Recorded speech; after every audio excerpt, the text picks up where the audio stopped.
Hey everyone, welcome back to Tangents. This video is going to be all about my Porsche 924S that I introduced in the previous video, so check out the card above or the link in the description if you haven't seen that video. But going forward, we're going to work on a diagnosis for the car, give it a nice once over, and figure out what it needs going forward as we kind of start this build up. So first order of business is actually diagnosing a fuel smell that I experience in the car. We're going to work on that right now.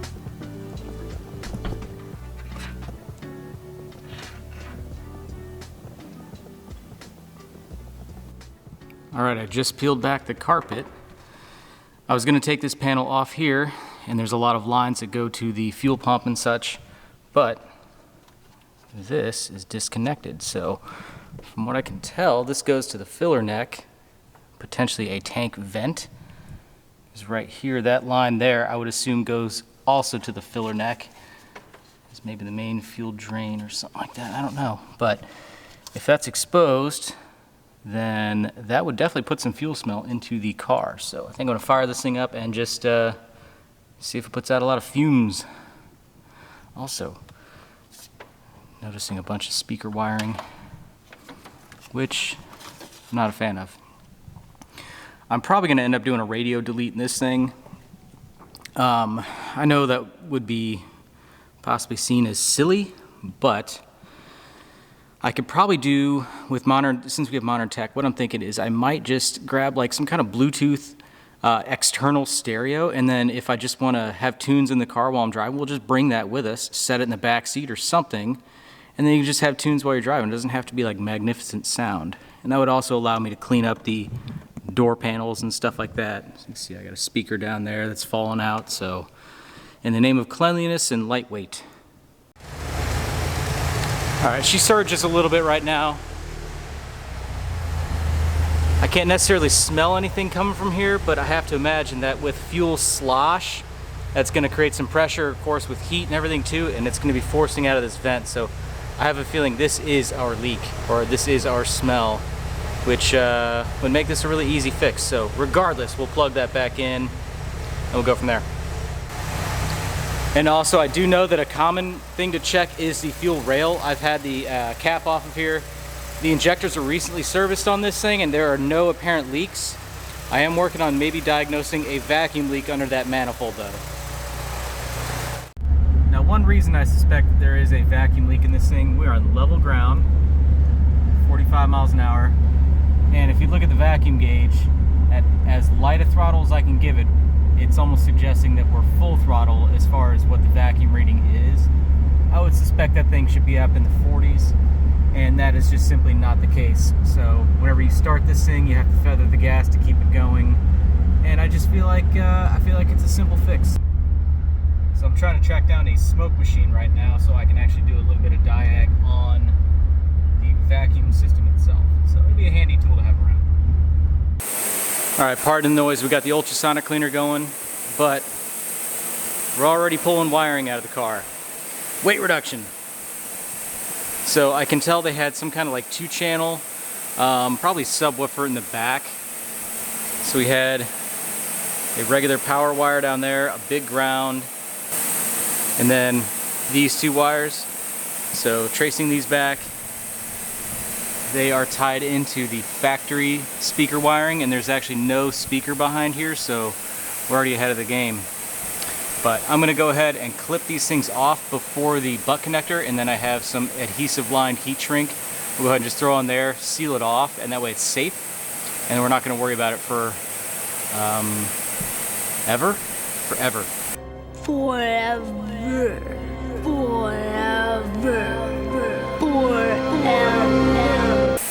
So that's what I'm going to do.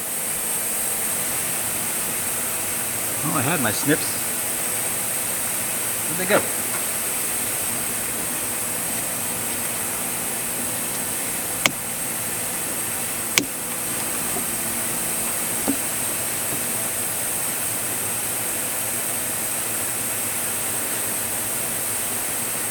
Now, I mentioned this was adhesive lined. I'm leaving this extended past the end of the wire. And then the fact that this has a glue in it, once we get it hot enough and it seals around the wire, we can just squeeze it and it's sealed.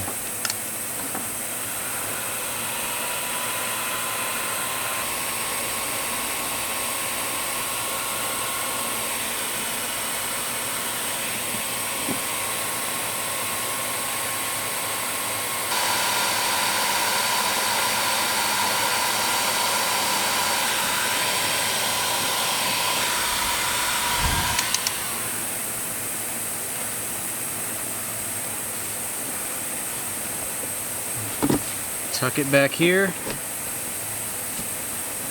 Not worry about it for a while. Eventually I may pull out the entire stereo harness or something. It's not something we need to do right this second.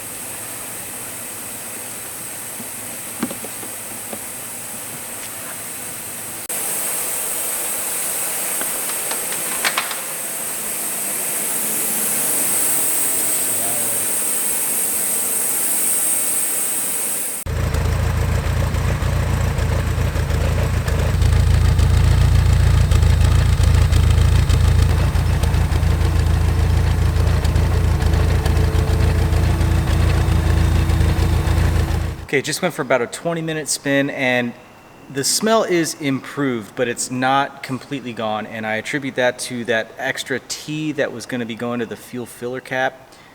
That's still exposed, so of course that's going to be leaking the same amount of fumes, maybe a little bit less since it's a smaller hole, but that would make sense. So I will go ahead and take all that stuff back off. Should have done that originally, but I will probably just cap that off until I can figure out how to reattach it to where it needs to go. But it is promising. I do feel like that was improved. Okay, so next day I just went and drove this car for probably 30 minutes, and I actually forgot about the fuel smell altogether, which tells me that it's working. So that was definitely, I'm going to say 90% of the fumes in the car, and then now it just smells like an older car, which is fine. So much more tolerable and feels much safer to drive. Now the next order of business on this thing is I need to get it on the lift. So obviously I got to get the Pantera running first, but we need to get it on the lift. I want to inspect underneath the car. There is a little bit of gear whine, so I have a feeling or fear that it might be low on actual transaxle or transmission fluid. So I definitely want to confirm that. Probably flush it, change it anyway. And then hopefully we'll be able to get in through the access cover below the clutch, as well as I think rearward in the actual torque tube. Maybe rotate some stuff and see where our kind of slack is coming from. I am confident that it will need a clutch. And if it needs a transaxle rebuild, we'll do a transaxle rebuild. So we'll just do everything all at once. The whole drive line will come out of the car and it'll just be fresh. So that'll match the rest of the suspension, and that would make the car very, very good. So it's got some couple of little electrical bugs and stuff like that. The high beams didn't seem to work last night. They worked once, but they won't stay on, like the switch won't latch. So I could probably disassemble the column or something like that, and then clean all the contacts and get the switches working a lot better, and just keep going.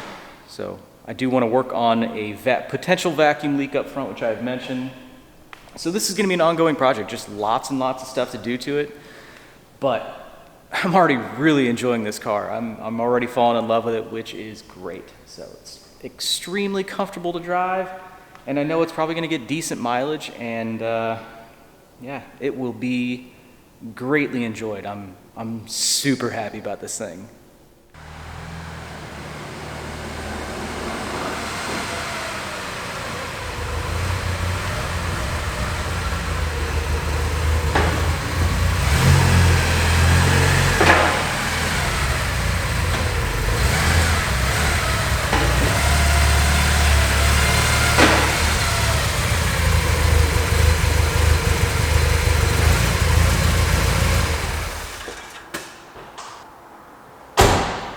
Finally, gotta see under this car.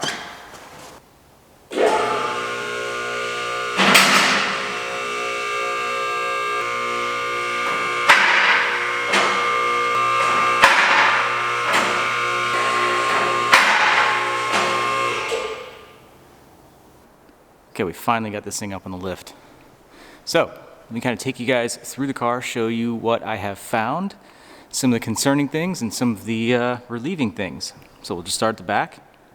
You can see we have what appear to be new CVs, new fuel filter. I know this thing has a new fuel pump in it as well. So up top, everything is new. Over here, we have very clean, fresh brakes, new rotors, at least rebuilt or maybe replacement calipers. The control arms themselves have been replaced, so those are new. So all the suspension back here is new or redone or refurbished. So the transaxle itself, still original, does not appear to have ever been out of the car. Same thing with the torque tube. You can see here, this general area, a little saturated.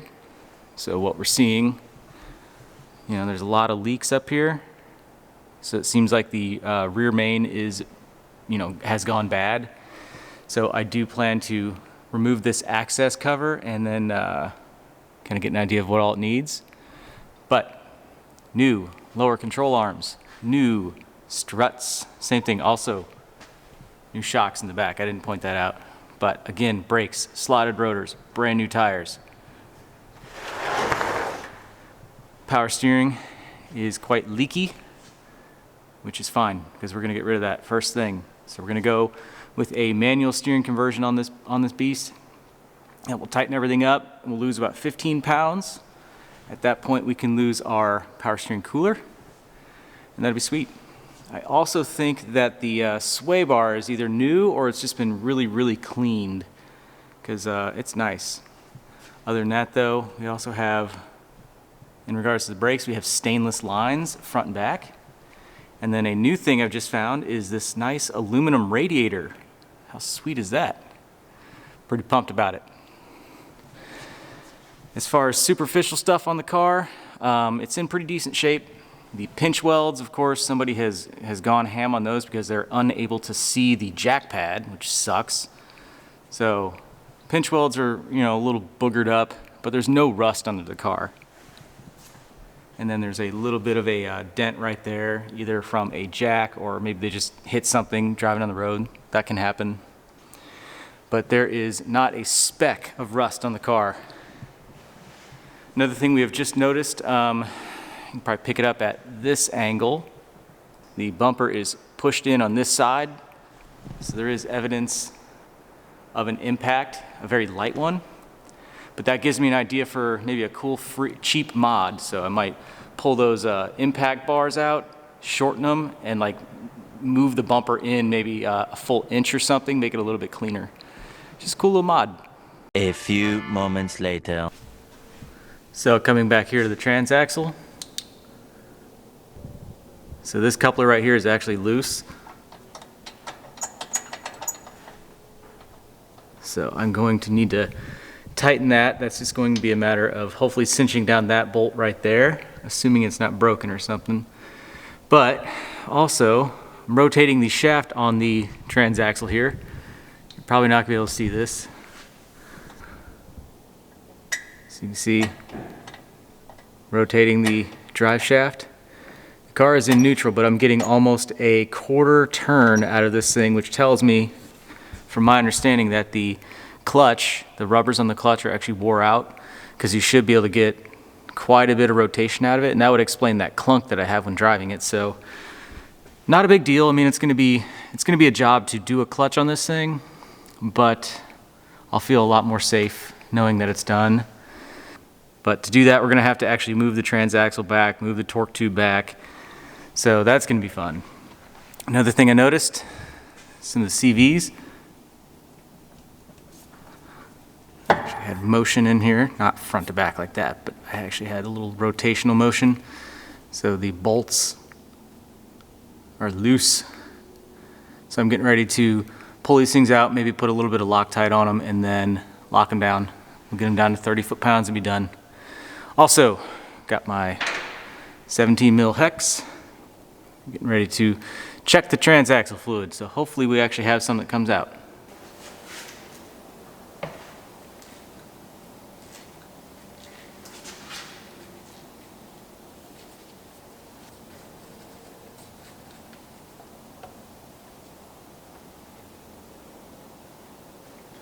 So that's looking pretty clear. Now obviously we got plenty of it, but it will be nice to service it anyway.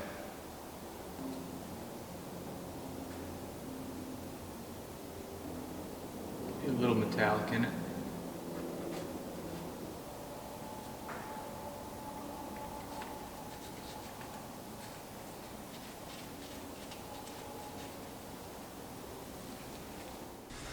Okay, under the car, and I have the fluid draining the remainder of the little drips and drops and stuff. One thing is you want to make sure that you take off the fill plug first.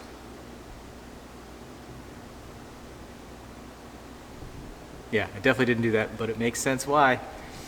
So, lucky I got that thing off, and I'm getting ready to cry because we're gonna fill this thing up. So like many of you have been online and have asked the question, what oil do you put in the 924/944 Transaxle? And basically after 47,000 pages, I have no idea. So everybody just wants to argue. So I found what was convenient, Royal Purple.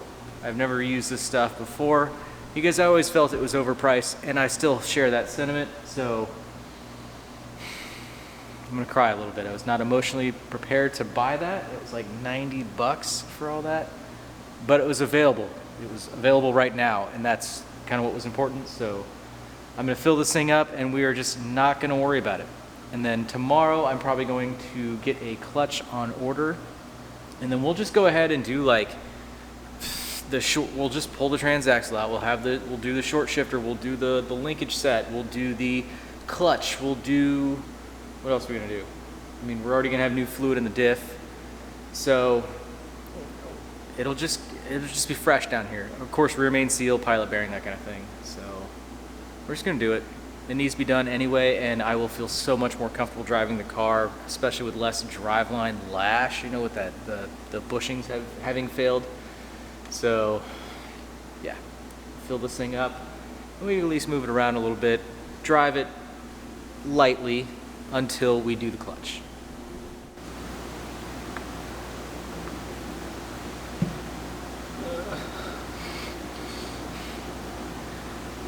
Liquid dollars.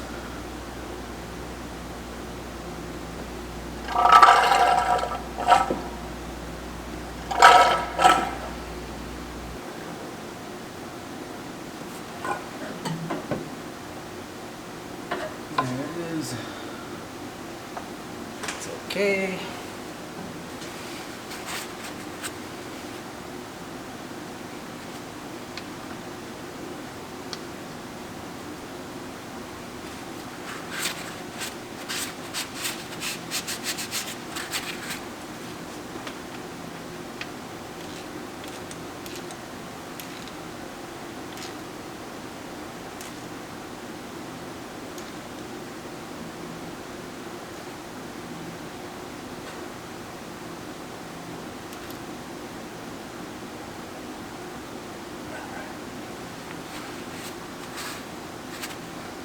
Okay.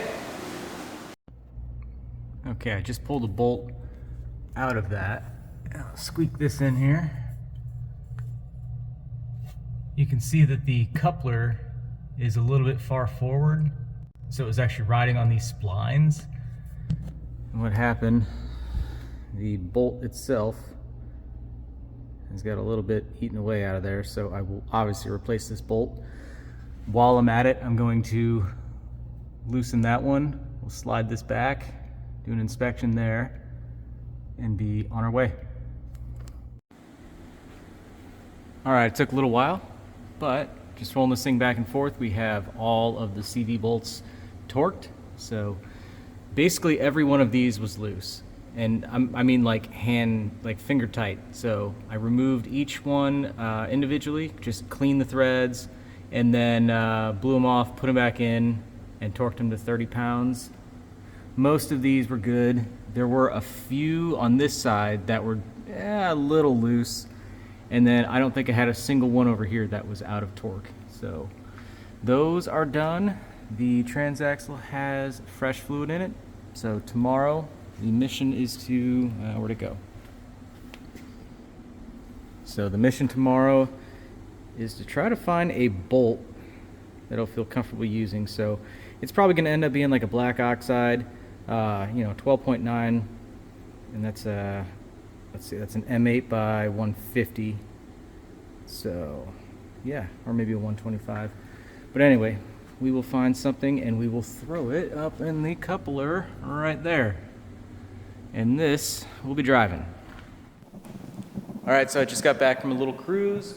We have the CVs all tightened up. Went ahead and put the different transaxle fluid in it. And then I've also reinstalled a new bolt and retorqued the actual coupling sleeve. So I wanted to kind of test it out and see if that made any kind of a difference. I didn't expect much, but seems to shift fine, but it still makes, to me it sounds like gear whine, but I don't have any experience in these cars. I don't know if it's the torque tube bearings, but we'll see. I did also go ahead and order a clutch for it this morning. I already have like all of the shifter components and stuff on the way, so we're just gonna knock it all out.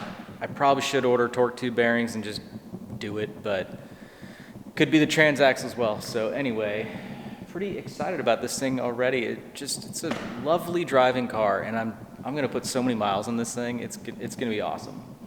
So yeah, really happy with it. And we're gonna continue to make improvements and just keep tinkering with it. So, yeah.